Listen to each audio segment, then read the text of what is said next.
Uno, dos, tres, ya. Amigos de Ensayo General, buenas noches. Una vez más aquí de LAM con Miraflores para una nueva entrevista sobre literatura, sobre poesía, sobre arte. Esta noche estamos con Gabriel Garurevich. A Gabriel algunos lo recordarán como músico de la banda El Gueto, otros como entrevistador. Hay un capítulo ahí al que todas las entrevistas prácticamente hacen referencia, al capítulo de Nadine Heredia. Otros en su faceta actual como conductor de un programa muy interesante, Arriba el Agro. Gabriel está presentando su cuarto libro, Pogo en el Bosque. Gabriel ha escrito novela, también un libro de perfiles, ha escrito un poemario anterior a este, Serpiente Underground, y este sería su segundo poemario, Pogo en el Bosque. Gabriel, buenas noches, bienvenido a Ensayo General. Muchas gracias, César, encantado de estar en tu programa. Yo hacía referencia a este capítulo que ha sido además tan referido y que no quería empezar con eso, de verdad. Quería preguntarte más bien, ¿qué te genera, qué te suscita a ti como periodista, como autor, el hecho de que buena parte de las cosas que están publicadas tenga que ver con ese personaje? Con Nadine Heredia. Con Nadine. Muchas de las publicaciones que están en redes y sobre tu trabajo tienen que ver con eso. Ah, claro. ¿Quieres decir de que si me buscan en Google van a ver principalmente noticias relacionadas con Nadine Heredia? ¿Y qué me suscita eso? Uh-huh.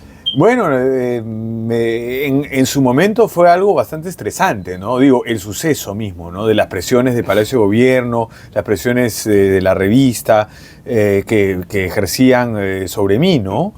Pero ahora a la distancia lo veo con, no sé si con alegría, pero sí me genera una sonrisa, ¿no? Porque siempre estos momentos, digamos, los momentos que pueden ser estresantes, luego cuando pasa el tiempo uno se puede reír de ellos, ¿no? Además, me generó, digamos, una buena historia para contar, ¿no? O me dio la oportunidad de poder contar una buena historia, ¿no? Que eso fue lo que hice en mi primer libro, 8 mujeres. Así que te cuento el balance positivo para mí, al menos. Para ti, correcto, claro que sí. Yo tenía un ejemplar de 8 mujeres y en una de las clases de periodismo, no me acuerdo en qué curso, lo presté a un estudiante, un chico, una chica, no me acuerdo quién. Nunca me devolvieron mi ejemplar de 8 mujeres. Lo poníamos como ejemplo de perfiles, junto con otros trabajos. Qué maravilla, mira, qué alegría lo que me cuentas. Uh-huh. El tema del perfil, además, también es reiterativo, ¿no? En las entrevistas que te hacen, te preguntan mucho sobre tu manera de trabajar perfiles. Sí, es verdad, claro, porque los perfiles es un género, digamos, periodístico en el cual me he especializado, ¿no? Entonces sí, es algo de lo que digamos, me gusta hablar porque ya tengo, digamos, algún cierto de discurso incorporado, ¿no? De la manera de la construcción de un perfil, la manera de entrevistar, ¿no? Cómo uno entrevista para conseguir información relevante, no solamente el personaje principal que uno va a perfilar, sino los personajes, digamos, satélites o periféricos, ¿no? Entonces, sí, el perfil, el retrato es un género que me apasiona, ¿no? Sí. Pero a diferencia del trabajo con perfil donde tú te acercas a alguien más para perfilarlo precisamente, para contar su historia, su vida, sus tragedias, sus alegrías, uh-huh. El trabajo poético es completamente diferente. Completamente. Sí, creo que aquí completamente más bien diferente. Es a quien tienes que perfilar, o quien estás perfilando es a ti mismo. ¿No? Exactamente, sí, es una estupenda reflexión, es verdad. No lo había pensado así, pero en realidad sí, pues no, o sea, cuando uno entrevista a alguien, uno quiere que la persona que tienes al frente, digamos, te diga cosas que no se esperaba decir, que te diga cosas muy íntimas, que revele algún secreto. Uno siempre con el instinto periodístico está esperando que te diga el titular, ¿no? Uh-huh. Entonces uno trabaja para llegar a eso, ¿no? Haces una estrategia, investigas antes, haces un cuestionario que te vaya, digamos, dirigiendo o que te vaya conduciendo a un resultado que te lleve a un titular impactante, ¿no? En este caso, cuando uno hace poesía, mire, es una buena reflexión, estoy pensando ahorita, ¿no? Claro, uno quiere obtener esa información, digamos, esa información profunda, esa información de fondo, esa información íntima de uno mismo, ¿no? Uh-huh. Entonces, uno mismo es el que el que finalmente se perfila de alguna manera, sobre todo en el tipo de poesía que yo hago, ¿no? Que es una poesía que, no sé, se podría considerar, no sé, confesional en algunos textos, ¿no? En algunos textos, Hablando ¿no? de confesional, Gabriel, dijiste a propósito del poemario anterior Sí. que lo habías escrito en un momento complicado. ¿El Y Serpiente además- Underground? Y además dijiste que para ti la poesía tiene un carácter de sanación. Sí. Quería, enlazando esas dos ideas, si conseguiste esa sanación para ese momento complicado, porque apareció además una entrevista así, escribí esto en un momento complicado en mi vida. Sí, es verdad, es verdad. Quería preguntarte si lo conseguiste, o sea, si la sanación esta que aparentemente, de lo que uno leía, estabas confesando, Sí. ¿cuál fue el desembarque? ¿A dónde llegaste? En ese momento yo publiqué Poema en el Bosque en el 2020, pero los poemas los empecé a escribir en el 2015. Entonces yo, digamos, emprendido yo lo llamo una ruta del bienestar, en el sentido de que intento, ¿no? Digo intento, subrayo, llevar mi vida desde el 2012 por un camino de bienestar, ¿no? Bienestar mental, bienestar físico, bienestar emocional, espiritual, en fin. ¿Qué pasó ¿no? en el 2012? ¿Perdón? ¿Qué pasó en el 2012? En el 2012 me fui a la selva y tomé plantas amazónicas. Y las plantas amazónicas cambiaron mi vida. Ujú. Entonces sí, fue un cambio total. Fue un cambio total porque digamos, yo creo que los cambios reales suceden cuando hay un verdadero cambio espiritual, ¿no? Y ahí empezó el verdadero cambio espiritual. No, digamos, no es una varita mágica las plantas amazónicas, ¿no? Digamos, para poder curar todos los traumas, tormentos y caminos neuronales que te pueden llevar a la autodestrucción, ¿no? Estamos hablando de que... Y eso le sucede a todo el mundo. Yo no que me considere alguien distinto, ¿no? Todos los seres humanos transitamos entre Eros y Tánatos, ¿no? La creación, el amor y la destrucción, ¿no? O la autodestrucción también incluso, ¿no? Entonces, las plantas amazónicas ayudan a no autodestruirte, sino a ir más por Eros que por Tánatos, ¿no? Y desde 2012 he emprendido ese camino. Obviamente que no, como digo, no es una varita mágica, pero sí me ha interesado mucho el mundo de las plantas amazónicas.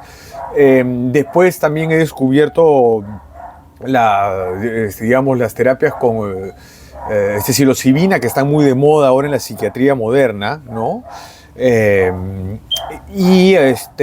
Digamos, eso ha afirmado este camino de bienestar que he estado emprendiendo. Y tú me preguntabas, me he abierto un poco, pero regresando a tu pregunta, ¿no? Si es que en el 2020, luego de publicar ese libro, había conseguido un nivel de sanación o me había, o estaba, digamos, o estaba satisfecho, digamos, emocionalmente, por decirlo de alguna manera, yo diría que todavía, o sea, sí, o sea, año a año, desde 2012, me he sentido mejor, más en bienestar y más, digamos, más en equilibrio, ¿no? Más en equilibrio y más fluyendo en el bienestar, pero no, o sea, eso toma tiempo, ¿no? Y probablemente uno tenga que convivir con sus demonios, pero se les puede enterrar y se les puede bajar el volumen, ¿no? Mucho, mucho. De la etapa del gueto, ¿qué te queda en la actualidad? ¿Qué tienes en la actualidad de la etapa de la música? Ahora acaba de fallecer recientemente Jan-Marc Rottenbacher, que es el baterista de la banda, o que fue el baterista de la banda, compositor también.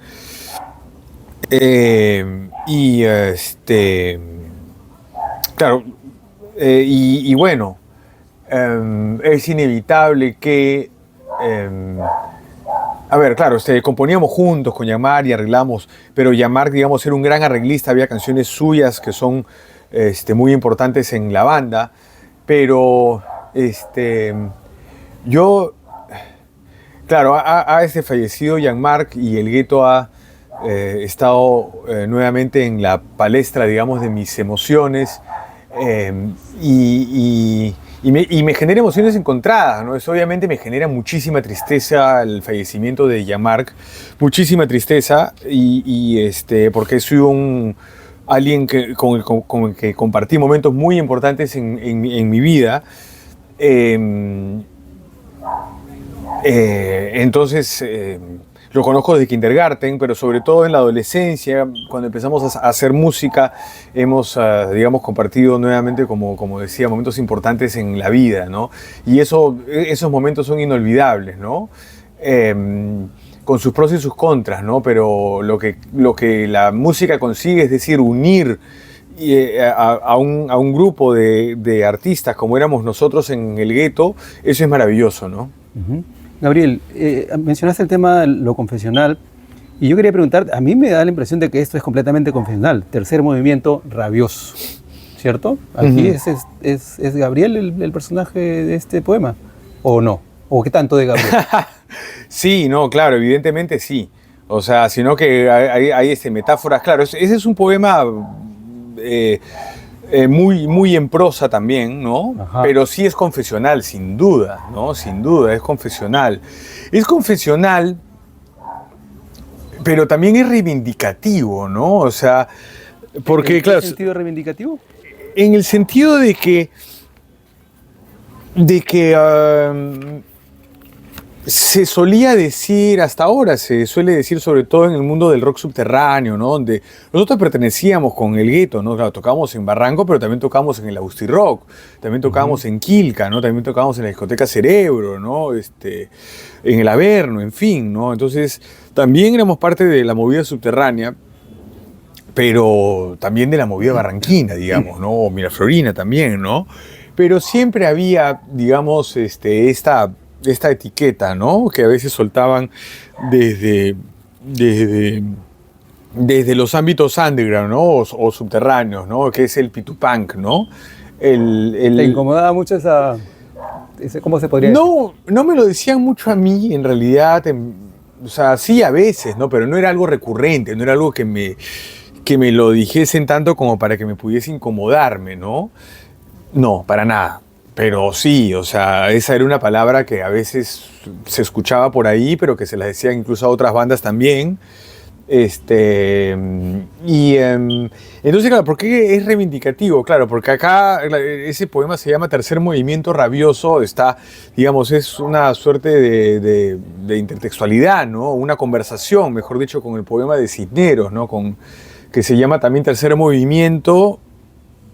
Y no, pero no dice rabioso entre paréntesis, sino no recuerdo cuál es la palabra, digamos, o la clave musical que él añade al lado de Tercer Movimiento, ¿no?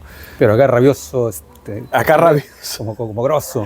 Sí, porque me levanté una mañana y estaba con esta sensación, no sé por qué, no recuerdo muy bien. Creo que había escuchado eso o alguien me había dicho algo de eso. Para ser un chico punk de Miraflores. Eso, entonces, y se repite, eso es como un leitmotiv, ¿no? Para ser un chico punk de Miraflores, un chico punk de Miraflores, ¿no? Y por eso es que yo te decía que era un poco reivindicativo, ¿no? Porque, claro, a veces uno dice, claro, el pitupunk o el punk de Miraflores, ¿no? Es alguien que no tiene, digamos, esta complejidad interior, ¿no? Podía asumirse como que es un hijo de papá, ¿no? Y que punk es una pose. Claro, y que el punk es una pose, ¿no? Y que vive en Miraflores, entonces tiene todos estos privilegios, ¿no?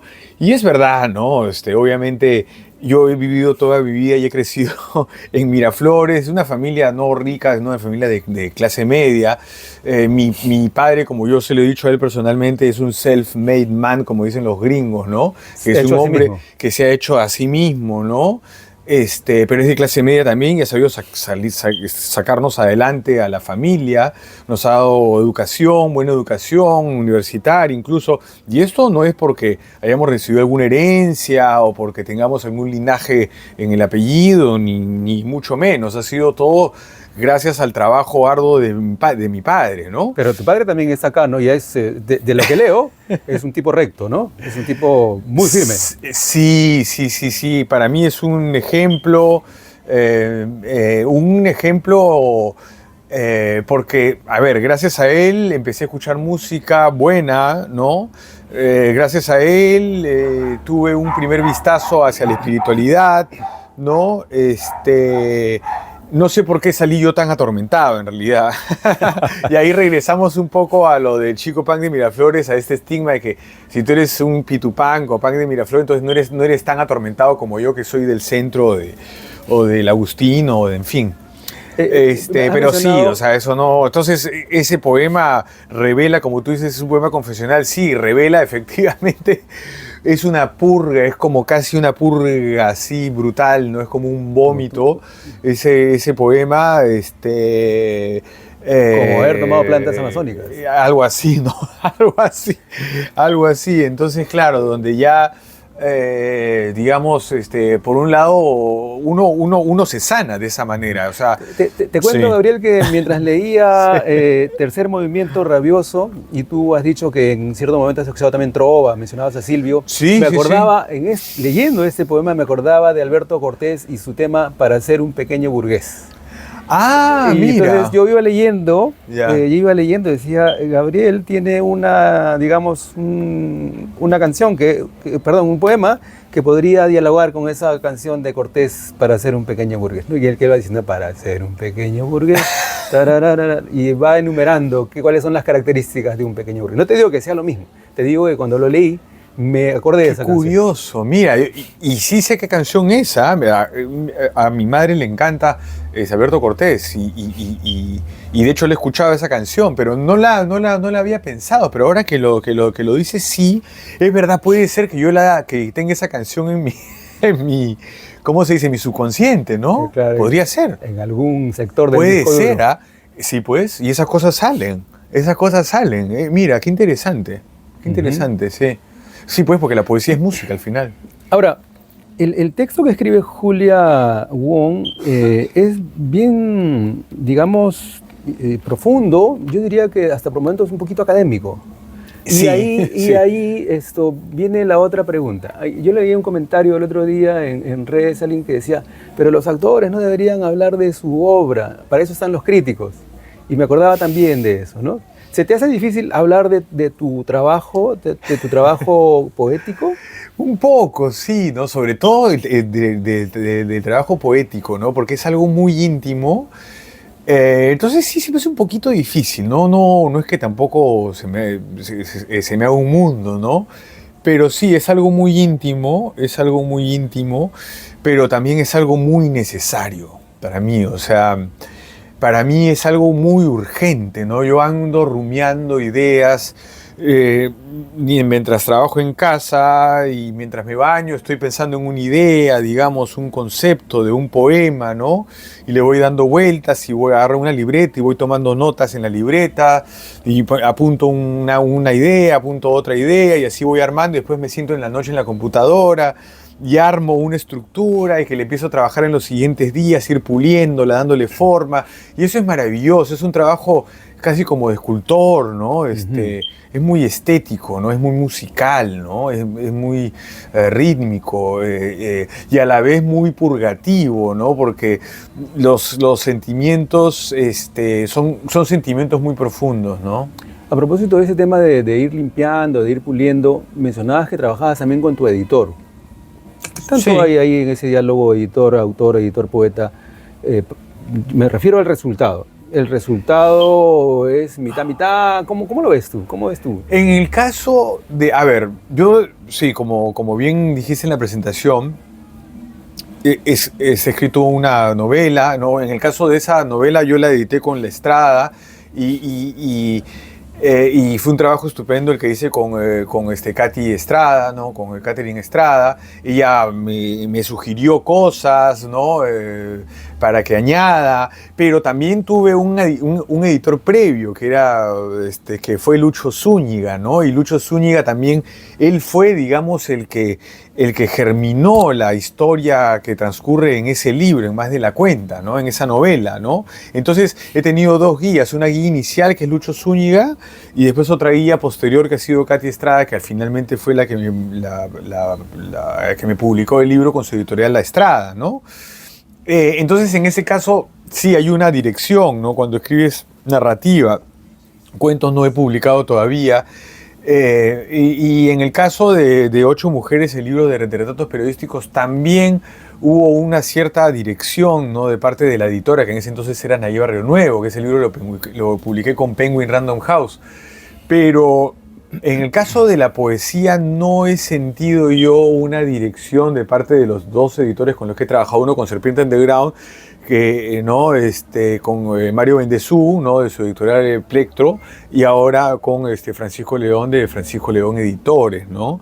No ha habido una dirección propiamente dicha, sí ha habido un acompañamiento, obviamente, con los dos, tanto con los dos, eso sí, con los dos editores me he sentado y hemos revisado el libro y le hemos dado una coherencia, eso sí, a ese nivel he llegado, pero al nivel de limpiar un poco los poemas, bajar cosas, hacer cositas, ¿no? Ese tipo de retoques, pero ya, digamos,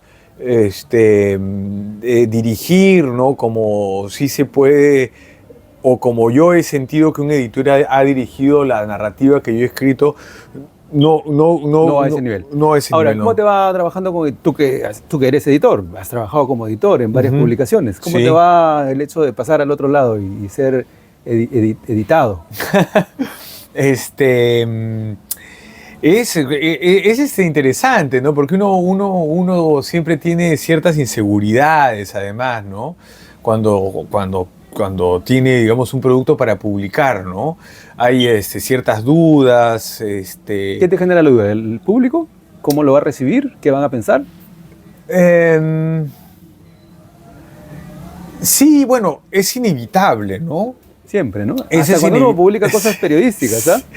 Sí, sobre todo yo pienso que en el periodismo, y más para los entrevistados, es decir, el entrevistado se está cuidando mucho porque sabe que esto que está diciendo lo va a leer el público, ¿no? Sí, sí. Entonces, sí, siempre está el fantasma del público, ¿no? Para un escritor también, aunque siempre se diga, no, a mí no me importa el público, yo publico para mí mismo, ¿no? Siempre hay esta frase, ¿no? Sí, la he escuchado varias veces. O esas expresiones, ¿no? Pero yo no, o sea, sí pienso de que el público siempre está presente ahí, somos seres humanos, ¿no? Y tenemos ese tipo de sentimientos que a veces nos inducen digamos, a protegernos o a salvaguardarnos ¿no? A proteger nuestras caras, por decir de alguna manera, ¿no? Entonces, pero no es un tema, no es que el público esté pensando solamente en el público para nada. Como te decía hace un momento, para mí escribir poesía es una necesidad, o sea, es una urgencia. Simplemente yo no lo busco, o sea, ni siquiera lo intento. O sea, es algo que me viene, o sea, que me viene. Yo empecé a escribir poesía cuando escribía canciones en el gueto, ¿no?